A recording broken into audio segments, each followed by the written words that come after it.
Mind is confused with all the parent pressure and peer pressure groups. Good afternoon, one and all present here. I am Varun Bhaktani from Dr. Sarabali Radhakrishnan Vidyalaya, and I am here to explore a few career options with you all. Choosing a career can be easily defined as one of the biggest decisions that one takes at a very young age, when one is not mature enough to take an informed decision affecting his entire life. So let us take an example. Young people here are doing their degrees. They're doing medicine, they're doing engineering, they're doing accountancy, they're doing architecture. And one says, I want to study history. When he goes home and talks about this to his parents, you know what his parents say? What? What are you going to do in history? Who's going to give you a job? Where are you going to get employed? History just shows bills, it doesn't pay any. Don't study history. So we force our smartest men and women and we make them doctors, engineers, programmers, accountants and what not. But we do not care to make them sociologists, psychologists, anthropologists, paleontologists. And you know what? As a nation, we decide that our entire generation should be laborers. Yes, it's true. A doctor, an engineer, they're just laborers in specialized fields. Who is thinking on behalf of us? Who is restoring our identity as a human? The best of our minds are not being used because they are too busy in doing other things. You know what the irony is? When you ask a person, why are you in this career? Or why are you studying this?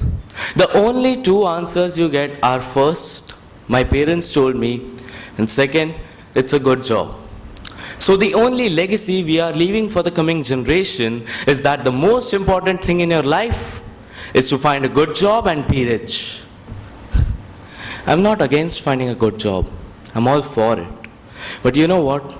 The world needs more than people just making money in one or two careers. People who are studying architecture, accountancy, take as many as life courses as you can. Because they are the ones who make you a refined human being, a deeper thinker. These humanities, they're important. They're really important. And they need to be restored. And of course, history is at the center of it. History teaches us lessons from our past. And with that, gives us wisdom to brighten our future. It teaches us not to forget your roots and simultaneously go in search of new horizons. I know when you'll go outside and talk about this to other people, they'll say that a teacher or a counselor is not as important as a doctor. If you give them a choice between a teacher and a doctor, they'll choose to be a doctor and tell others to be a doctor. One little thing that they don't understand is that everybody is different. Everybody sitting right in this room is different. Everybody outside this room is different. Me and you are different. Not only in physical aspects, but also in mental abilities, but also in our mindsets. And you know what? It is okay to talk about that. Because if we just talk about the fact that we are different and acknowledge the reason why are we different, instead of pretending that nobody is different and still secretly keep thinking that everybody is different, we might all land on the same page and be less different. I want to change such mindsets of people who think that a teacher is not as important as a doctor. Because if a doctor can perform a surgery and cure a child, a teacher can go right into the heart of a child and ail him.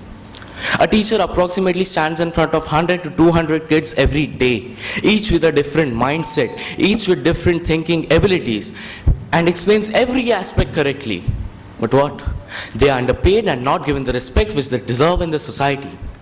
I want to change such mindsets of people who think that it is compulsory for children to follow the monotonous sequence laid by their forefathers for them. If my father is a doctor and I love music, I should go and become a musician.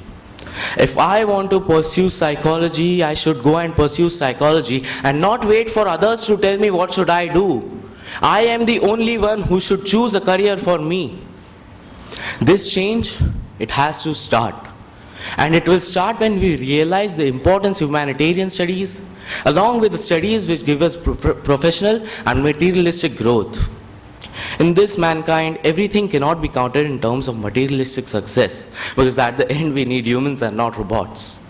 This change, it has to start. And I say the change starts from you and you are the change. Be the change and see the change. Thank you.